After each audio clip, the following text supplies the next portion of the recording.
If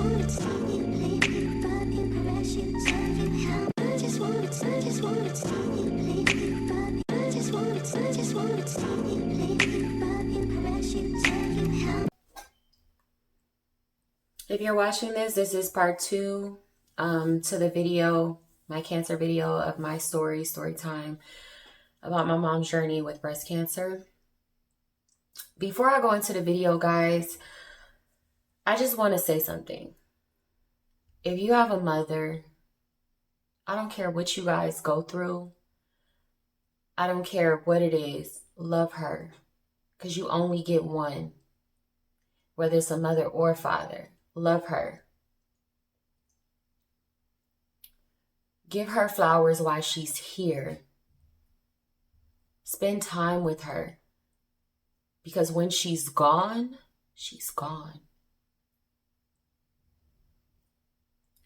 Now she's off this earth, but she's started a new life eternally. Make sure that you guys are getting your breast exams. It's very important. Go to your gynecologist. Get your annual checkups. This stuff is real. It's even more real for African American women. We're at a higher risk for these things, especially if it runs in your family and it's a risk factor. You guys, I can't even tell you how important it is to get your checkups. My mom passed away so young. My grandmother passed away from breast cancer.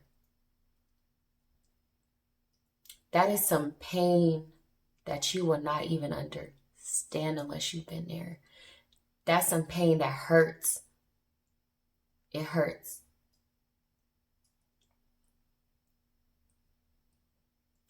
So I'm going to start this video where I left off. So my mom was unconscious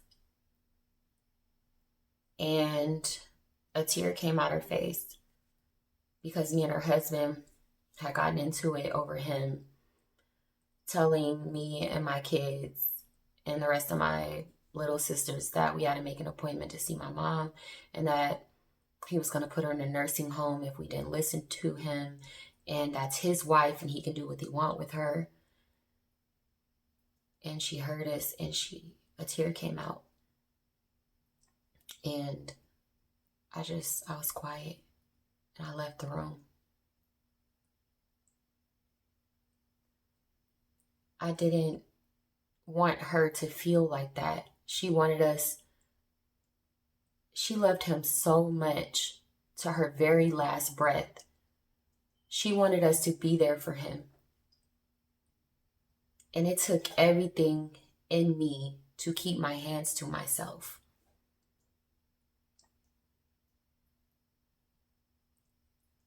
If you guys didn't watch part 1 so that you'll understand part 2, please go back and watch part 1 first.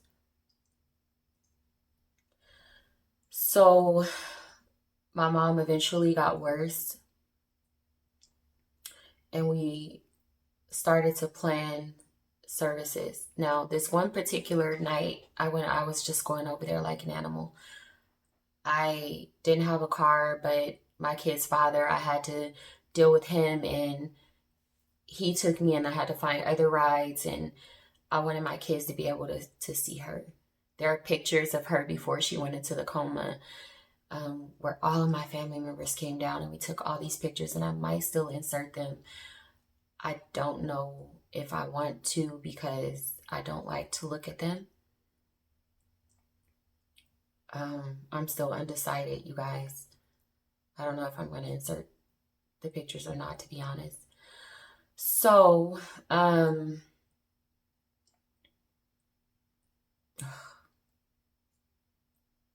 he made that experience very hard. Harder than anything thus far that I've ever had to go through. Losing your mother or your father or a child, God forbid, that's some pain. That's some real pain. That's some pain that touches your soul. Forget your heart. It goes through you. It goes through you. It touches your soul inside. That's something that I would never wish on my worst enemy. My littlest sister, the youngest one out of all of us, she was my mom's spoiled brat. My mom spoiled her. She had my mom wrapped around her finger. They were very close. You know, sometimes they sleep in the same bed. She became very suicidal, you guys. She was depressed during this process and even more after. So my mom eventually stopped altogether. She couldn't do anything. This one particular night I came over to see her, and her breathing, it was like gurgling noises because the fluid had filled her lungs. And at some points, she would actually stop breathing and then catch her breath. And her eyes were shut. And I remember when she heard me, she tried to open them, but she couldn't.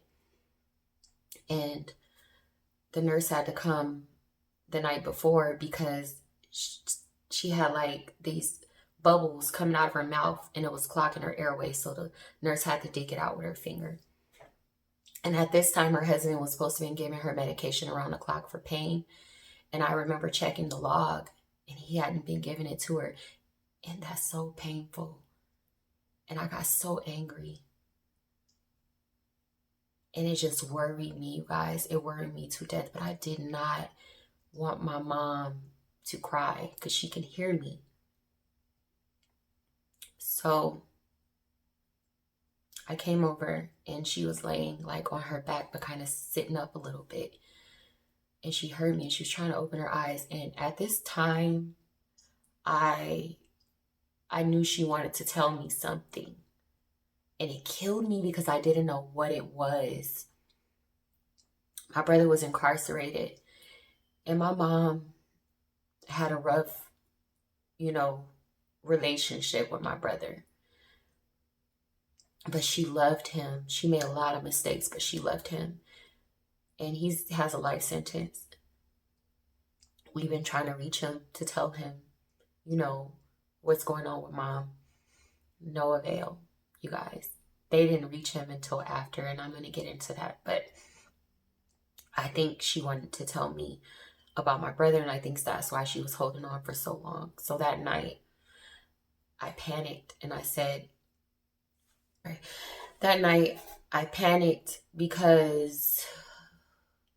because she was having such a hard time breathing and it scared me. And I said, you have to move her. She can't breathe. Sit her up more, sit her up more. So 2 of my cousins tried to lift her to sit her up and her eyes opened. She was in pain. And I said, put her down, put her down. And I was just mortified. I was mortified. And then I felt bad because I hurt her. She was in that much pain. And the smell from her arm, from the rotting tissue that was eating at her arm, it had a really loud stench. And you could just smell it, you guys. So we started planning the funeral services. We started doing car washes during her last few days. But before I get to that, I called my pastor over to my aunt's house. We had a verbal altercation with her husband. He said he's going to cremate her. And as I stated in video 1, that's not what she wanted. I know that it's just a body. I know this, but that's not what she wanted. And I begged him. I said, please give me time to make the money. All of my mom things were in storage. He had all of her cards. And you guys, I'm going to rewind just for a second. While my mom is in this coma, she had her own car. This girl was driving my mother's car. He was giving her my mother's money. This girl had the audacity to call me and my other little sister and tell me, as long as he keeps giving me that BITCH's money, I'm going to keep taking it. This is what she said.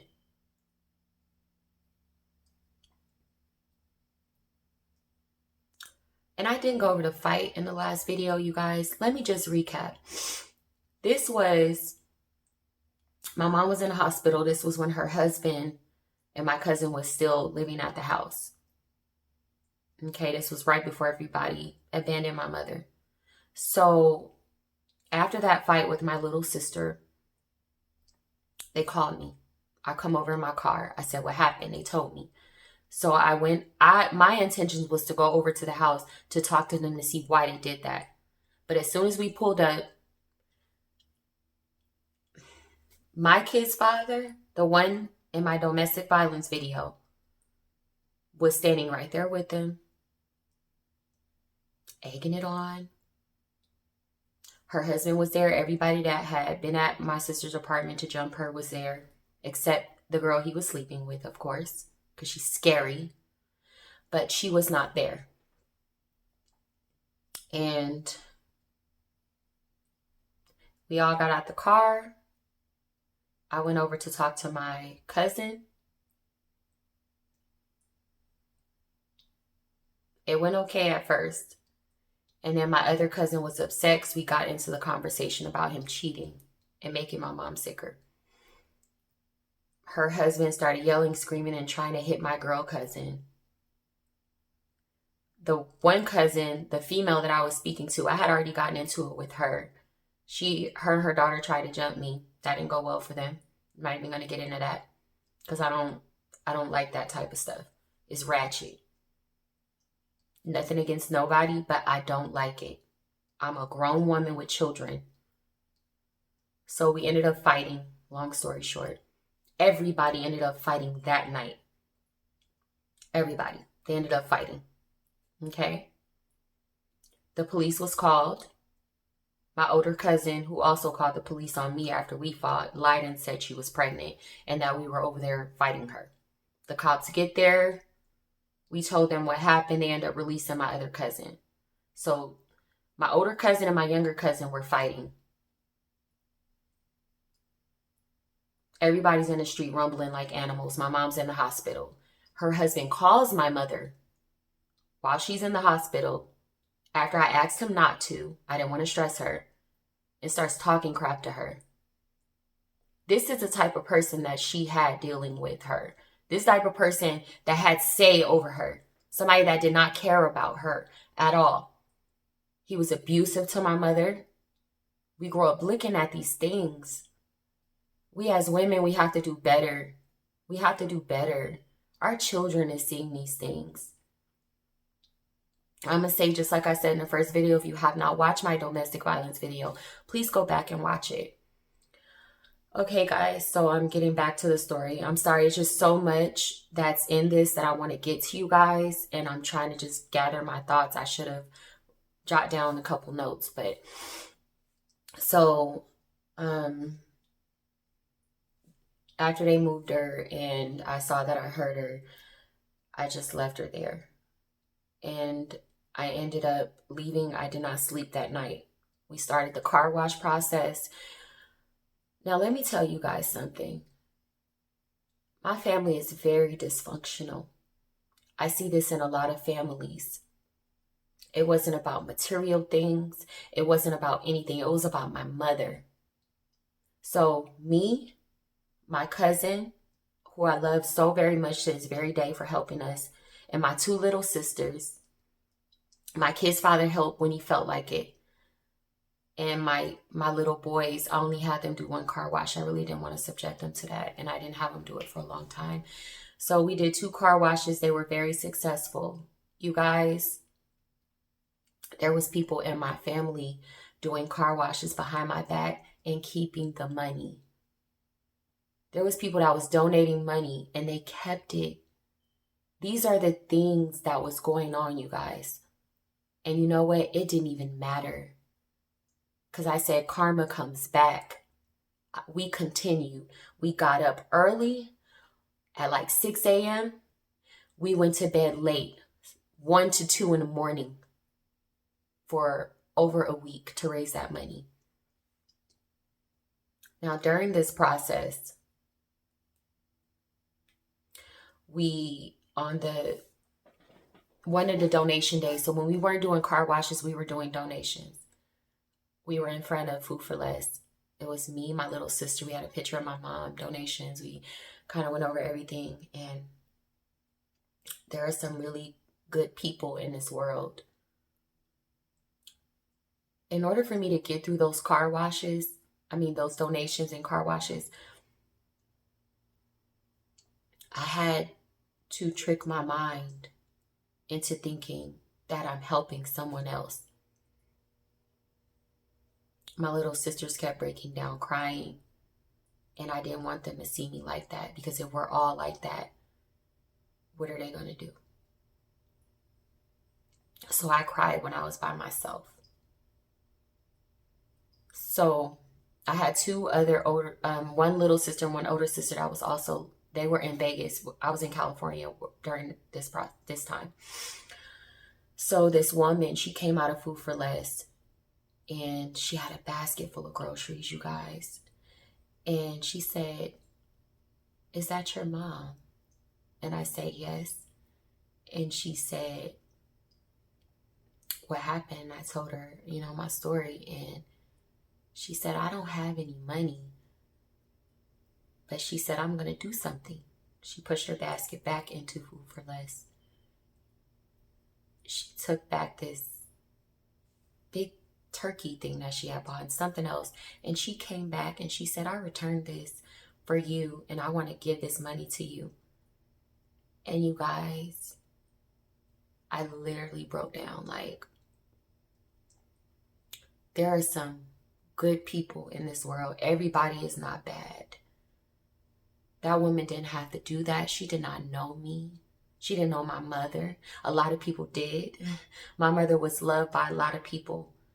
I had donation buckets at every beauty supply store, every nail salon. They loved my mother. A lot of people knew my mother. The funeral, I'll get to that. Let me not skip ahead. So during this last car wash, we were at Shakey's Pizza. And at this time, I had supposedly extra cousins there to help, who only seemed like they helped for 30 minutes and then went to eat and then was going to go home. But anyways, that's not here nor there. So, excuse me, guys. We're doing the car wash. We're doing the donations too. And I get a call from that same cousin, and he said, "You need to get down here now." And I said, "What's wrong?" He said, "Just come." And I could hear my aunt sniffling in the background. So I packed up and I said, "We need to leave now. We need to go." And we got in the car. And on the way driving, the other cousins I was supposed to be in there to help asked me what was going on. I said, "I don't know, but I'm going over there. They told me to get there now." So they end up following us. Why? I don't know. How did everybody end up over there? I don't know. And I'll get into that. So I get there. It was me, my little sister, my cousin, my kid's father, and my daughter, my little daughter. She was 1.5. So, and before I tell you this part, guys, I had a dream.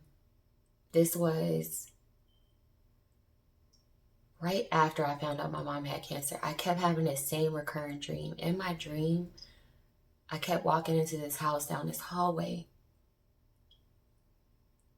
And I kept passing this room in this bathroom that was on the right.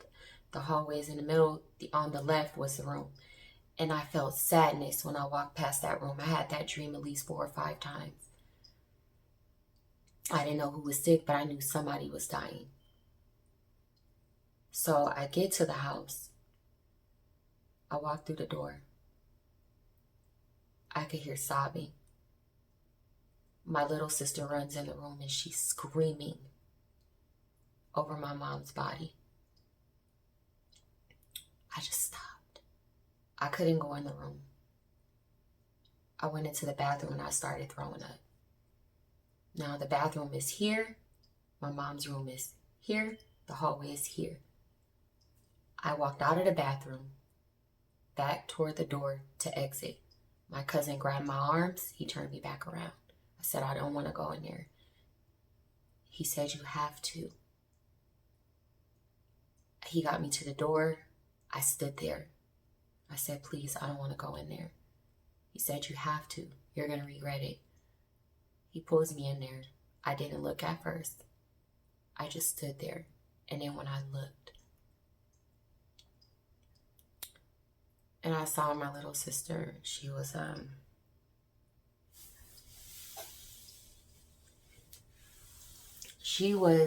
weeping over my mom.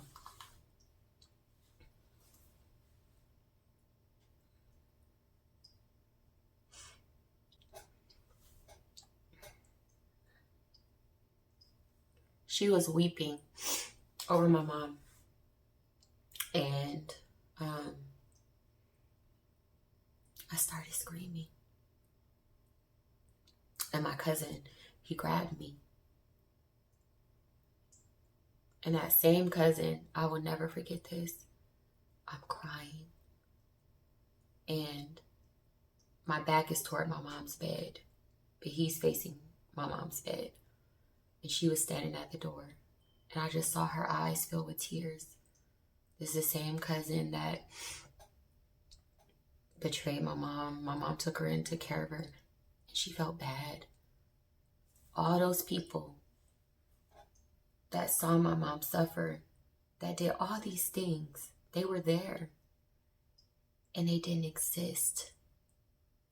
It's like my soul left and my body was walking around. That's how I felt. It wasn't real. It didn't resonate with me yet. So I'm crying. He said, you need to turn around and look at her. And I turned around and I was just sobbing. I was just sobbing. I was sobbing so hard that I could not breathe. And let me tell you this, you guys. Me and all my sisters, we said the same prayer, and nobody knew that we were saying this prayer. We prayed that night before. We said, God, please, she's suffering. If it's meant for her to go home, please take her. And we didn't find out that we all prayed that same prayer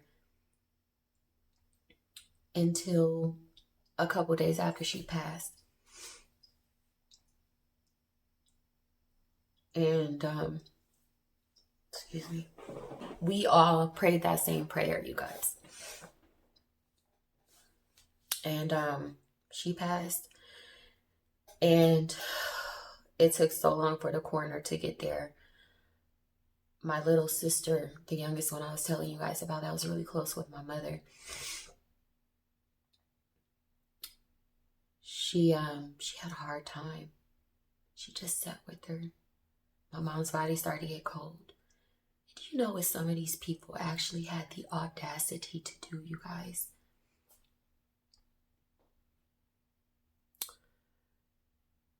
They were putting makeup on my mother as if it was a joke. Oh, we're gonna make her look nice. They put pictures of that day on Facebook of my mother in her weakest moment.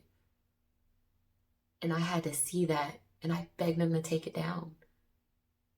And they cursed me out because I asked them to take that picture down out of respect and privacy. That's the kind of family that I have. It's dysfunctional. A lot of those people I do not talk to. God says separate yourself from those people, and that's what I did.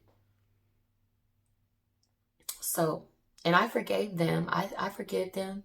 I love them, but I'm going to love you from over here. So, The coroner finally gets there.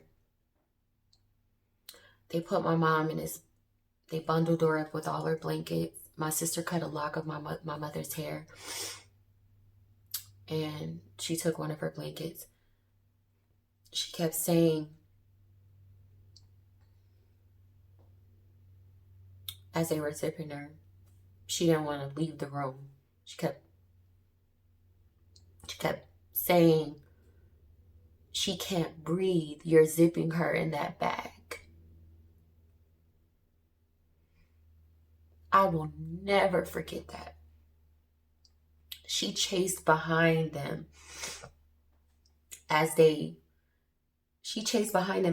pull out of taking her on the gurney to the vehicle that was taking her to the morgue.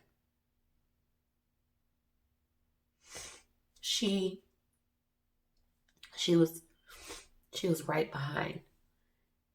And I felt so bad, you guys. Like, that is some pain on 1,000. Like, that's some pain you will never even understand. So,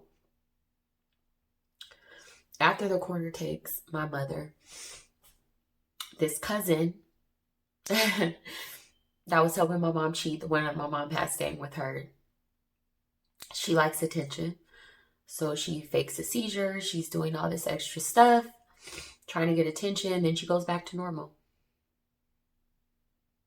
And I only knew this after the fact because I felt like I wasn't there anymore, you guys. I felt like I was just walking around and I was no longer there. So,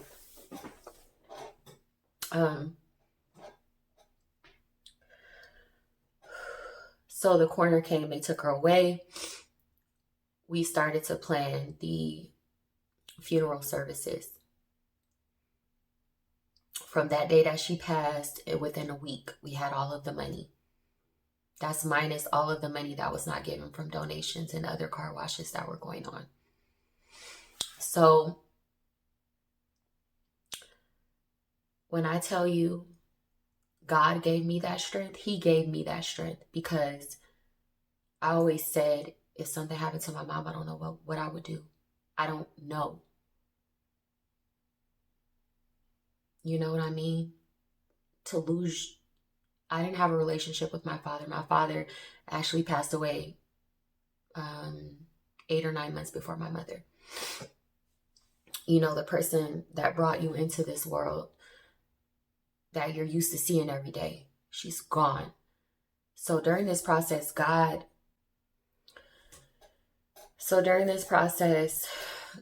really took me, and He gave me strength that I didn't even know was there. We had to buy my mom's gown for the funeral. We picked the casket. I signed all the paperwork. I wrote the obituary. And I was going to read a poem that was in the obituary, but I'm not ready to look at it right now. Maybe I'll do an update video or something. Or I don't know, guys. But we did all of that. So we picked out this beautiful white casket. The obituary was rolled. We picked out her gown. Now, I had to do the hardest thing I think I've ever had to do in my life. I had to go to the mortuary for the viewing, and I had to dress her. I had to do her hair, her makeup, her nails for the funeral the next day. And I also had to drive all the way to Las Vegas from California to go pick up my younger sister and her family for the funeral. Everything was paid for. I bought their clothes. I bought everybody's, the money that was raised, I didn't buy it. God bought it. So I went to the mortuary. Now, a good friend, she loved my mother. She worked at a beauty supply store, and she knows who she is. I will love you forever.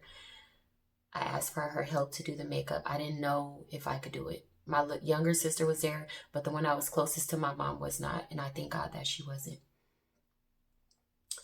One of my aunts ended up coming a little bit later. So I walk. This friend I was telling you about, she was there. I brought all my stuff. She brought all her stuff. They had my mom laying on this slab so that we could, do what we needed to do. And I did put together this video slide, you guys. It was so beautiful. It was so beautiful, you guys. I wish I had the strength to even put this. I just don't. I'm sorry. So I walk in, I stop. I turned around at least 3 times. And this friend of mine walks over and she grabs my arm and she says, "Come here." And I go over. And at first, I was just stuck because I was just staring at her and I couldn't believe that this was real. It just didn't feel real. I didn't feel like myself. So she helped me. We did her eyelashes and her hair. We dressed her. We did everything. Her nails. She looked so beautiful. And the funeral was the next day.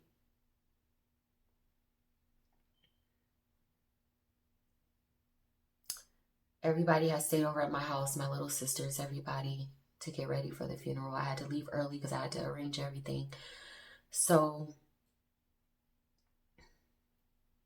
there were some people that were disinvited because of the disrespect who still ended up coming.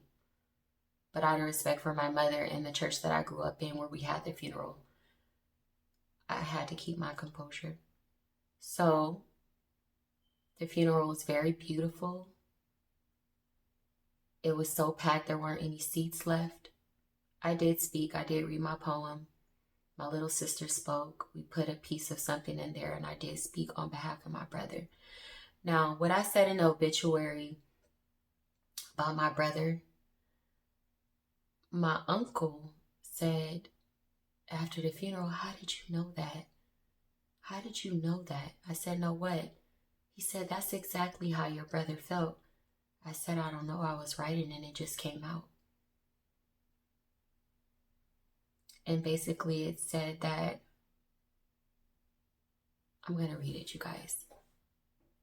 I'm going to read it. So it's inside of the funeral book and I don't want to see those pictures, so I'm not going to go in there to get it. So I'm just going to basically improvise at what I said. I basically said that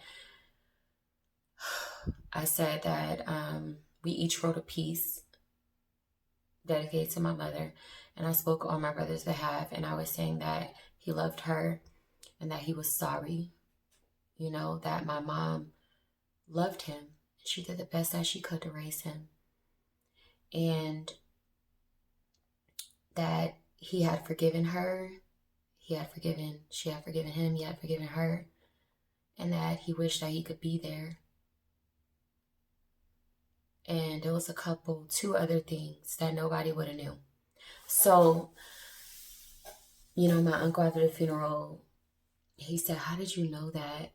And I said, "I don't know. I just wrote it and it came out." So, you guys, we had to go to the mortuary. They ended up putting my mom in a wall out in LA. And we barely had enough money for that. My mom's dad ended up giving up his plot for his daughter because all of the money took everything for the funeral. When I tell you I didn't start grieving until after, literally I didn't. It was that hard.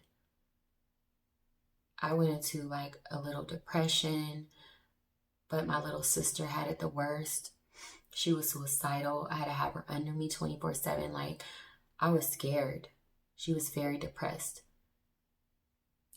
We eventually moved past that. I didn't like when people come up to me and say sorry for your loss, or I remember a couple times, a couple people didn't know, that my mom had passed, and they say, "How's your mom?" And I just look at them and I wouldn't say anything. And then, I didn't tell you about the end of the funeral. After the service was over, before we went to the mortuary, I had got a lot of white balloons. My mom, she passed away at 51. And I had 51 white balloons. And we had all just released the white balloons. It was so beautiful. We had a picture of it. So we released the white balloons and then we went to the burial site. You guys, the reason why I tell you guys to love the people that you love while they're here is because life is not promised. And one thing that got me out of my depression, I was so depressed, you guys. Every Mother's Day is hard for me. Every birthday of my mom is hard for me. The day she passed is hard for me. But I still get through it. But this is what helped me. And somebody told me this. Somebody at my church. And they said, this life that we're living right now, this is temporary. Our body is temporary. There's another life when you leave this life that is eternal. So her new life starts. No pain, no suffering, no bills, no stress, nothing, just happy.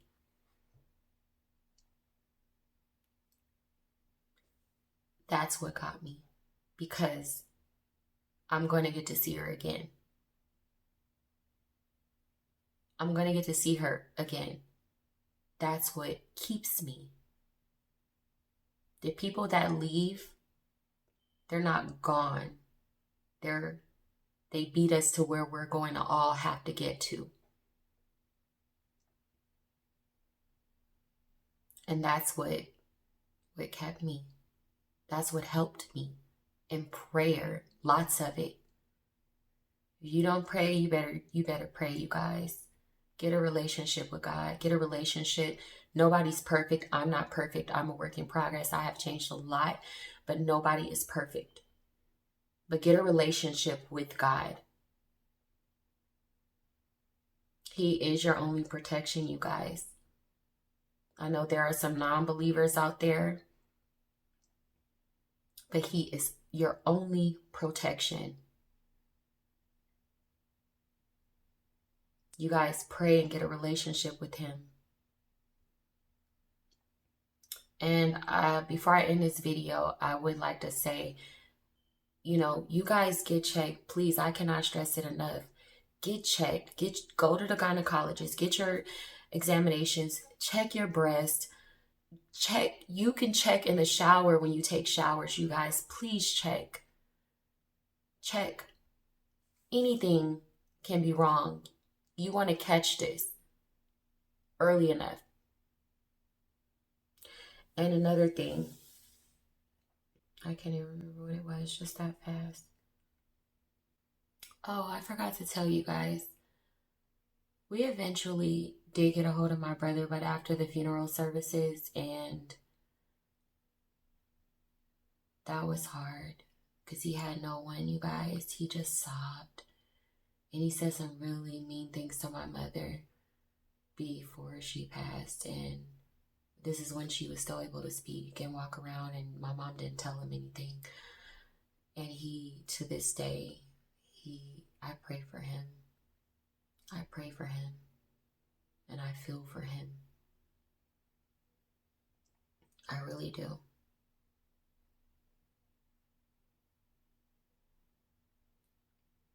You guys, love on the ones that are still here. And before I end this video, pray. And I'm going to say that in every single video, you guys. Pray. Get a relationship and pray. All right, you guys, if you like this video and you found it helpful to you in any way, shape, or form, please like, comment, and subscribe to my channel. And every Friday, I'm going to be doing some talk videos. I might be doing a lot of emotional videos because it takes a lot out of me. So I'm going to be doing some talk videos, some chit chat videos, and giving some advice. So you guys like, comment, and subscribe to my channel. Thank you for listening, and thank you for watching part 1 and part 2. If you have not watched part 1, please go back and watch part 1. And if you have not saw my domestic violence video, please go back and watch that as well. It's been great chatting with you guys. It was kind of therapeutic, and I do appreciate you listening. And to everybody who's already subscribed to my channel, thank you so much, and I'll see you on my next video.